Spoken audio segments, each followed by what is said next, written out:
જ્યારે ભીતરના મૌનનો હિસાબ શબ્દોમાં મંડાય અને થીજી ગયેલા વિચારોને નવી દિશા મળે ત્યારે જન્મે છે એક સાચી અભિવ્યક્તિ.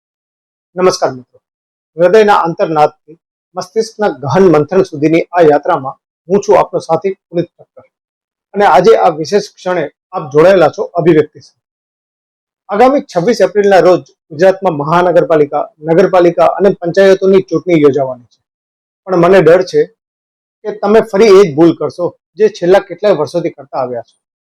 તમે કયા પક્ષના ભક્ત છો તેનાથી તમારા ઘરના ઉભરાતા ગટરના પાણીને કોઈ જ લેવા દેવા નથી. પક્ષના નામે આંધળું મતદાન કરીને તમે લોકશાહીની હત્યા કરી રહ્યા છો. જો તમારો સ્થાનિક ઉમેદવાર લાયક નથી, તમારા પ્રશ્નોથી અજાણ છે, તો તેને મત આપવો એ મહાપાપ છે. જે માણસ તમારી ગલીમાં દેખાતો નથી તેને સત્તાની ખુરશી પર બેસાડવાનો હક તમને કોણે આપ્યો? આપણે એસી રૂમમાં બેસીને વ્યવસ્થાને ગાળો બાંધવાની આદત પડી ગઈ.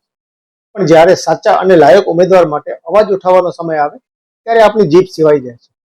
યાદ રાખજો, નમાલા અને ડરપોક મતદારો જ ભ્રષ્ટ નેતાઓને જન્મ આપે છે.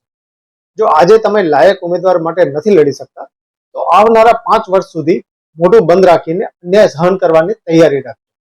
પછી સિસ્ટમ સામે રડતા નહીં. બંધારણે તમને મત આપવાનો અધિકાર આપ્યો છે, ભીખ નહીં.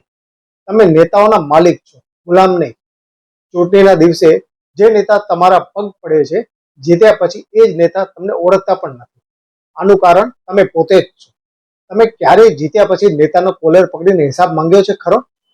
જ્યાં સુધી તમે નેતાઓને એકાઉન્ટેબલ એટલે કે જવાબદાર નહીં બનાવો ત્યાં સુધી આ રાજકીય ખેલ ચાલતો રહેશે અને તમે પીસાતા રહેશો. આ વખતે પક્ષના ચશ્મા ઉતારી ફેંકો. ઉમેદવારની લાયકાત જુઓ, તેની દાનત જુઓ. જો ઉમેદવાર લાયક નથી તો તેને જાહેરમાં નકારો. તમારો એક મત એ સિસ્ટમ સુધારવાની છેલ્લી તક છે. કાં તો જાગૃત નાગરિક બનો અથવા તો રાજકીય પક્ષોના હાથનું રમકડું બનીને જીવ્યા કરો. આ 26 એપ્રિલે માત્ર આંગળી પર શાહી લગાવવા માટે ન જશો, પણ સિસ્ટમમાં લાગેલો સડો સાફ કરવા માટે જજો. તમે હજુ કોઈ પક્ષના અંધભક્ત બની રહેવા માંગો છો કે જાગૃત નાગરિક? તમારો આક્રોશ નીચે કમેન્ટ બોક્સમાં ઠાલવો અને આ વિડીયોને બને એટલો શેર કરો કે દરેક ભ્રષ્ટ નેતા ઊંઘતા મતદારની ઊંઘ ઉડી જાય.